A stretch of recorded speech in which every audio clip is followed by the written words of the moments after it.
প্রিয়াঙ্কার বিয়েতে গিয়েছিলাম, অনেক দিন হয়ে গেল, কিন্তু আমার ভিডিওটা পোস্ট করা হয়নি।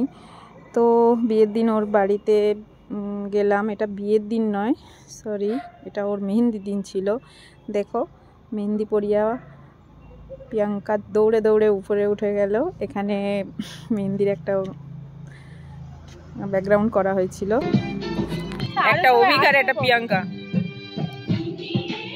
তারপর মেহেন্দিতে আমরা একটু ওয়েট করছিলাম, কারণ ওর বন্ধু বান্ধব বোনেরা সব আসেনি তখনও।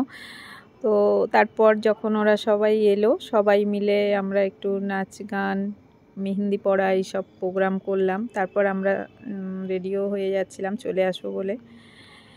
তো সেখান থেকে আমি বেরিয়েও এলাম। পরের দিন আবারও গেলাম, একটু তাড়াতাড়ি গেলাম।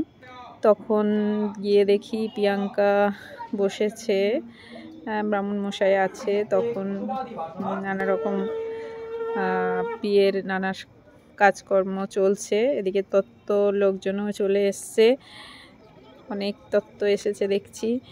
তো সেই সব আমি তো বসে বসে দেখছিলাম। তারপর হলদির বাড়িতে যে মেয়েরা এসেছিল, ওরাও সঙ্গে সব অনেক ছবি টবি তোলা হলো। সারাদিন প্রিয়াঙ্কা খুবই ব্যস্ত, ফটোশ্যুট করছে, সেই সকাল থেকে চলছে ওর। আর আমরাও আছি সঙ্গে। তার মধ্যে আবার সন্ধ্যার আগে একটু আশীর্বাদও হয়ে গেল, আমিও তাদের মধ্যে একটু যোগ দিলাম, ওকে আশীর্বাদ করলাম, সুখে থাকো মা, ভালো থাকো।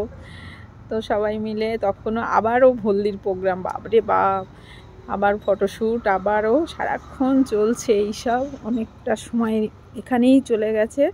তারপর আমরা মানে বিয়ের সাজে রেডি হতে ওই জন্য দেরি হয়ে গেছে।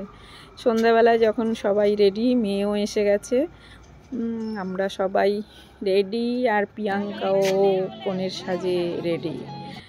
তো সবাই প্রিয়াঙ্কার কাছে একটু ছবি টবি তুলে আবারও আমরা ফিরবো, রাত হয়ে গেছে। তাই তাড়াতাড়ি আমরা খাওয়ার জায়গায় চলে এলাম। তো খাওয়া দাওয়া একটু করলাম, শেষে একটু আইসক্রিম খাওয়ার পরেই আইসক্রিম ফুচকা এইসব খেয়েছি। তারপর অভিকের সঙ্গে দেখা টেকা করে চলে গেলাম প্রিয়াঙ্কার সাথে একটু দেখা করতে, কারণ ওদের তখনও বিয়েতে বসেইনি, আমরা বেরিয়ে এসেছিলাম। যাক, প্রিয়াঙ্কা ভালো থেকো, টাটা।